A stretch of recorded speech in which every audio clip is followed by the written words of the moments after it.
আসসালামু আলাইকুম ভিউয়ার্স, এটা হচ্ছে থাই লঙ্গান। ড্রামে সেট করা আছে এবং ফল সেট হয়েছে অনেকগুলা। এই দেখেন, অসংখ্য ফল আসছে গাছে। এটা হচ্ছে থাই লঙ্গান। এই দেখেন, অনেকেই ফল সহ গাছ নিতে যাচ্ছেন, অবশ্যই আমাদের স্ক্রিনে দেওয়া নাম্বারে যোগাযোগ করতে পারেন।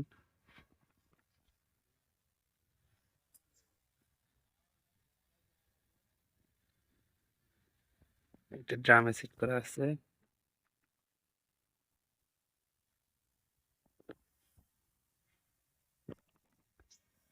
এরকম ধরনের দেশি বিদেশি গাছ নিতে অবশ্যই আমাদের সাথে যোগাযোগ করতে পারেন স্ক্রিনে দেওয়া নাম্বারে। এছাড়া আমাদের কাছে বিভিন্ন জাতের দেশি বিদেশি চারা খুচরা এবং পাইকারি নিতে পারবেন।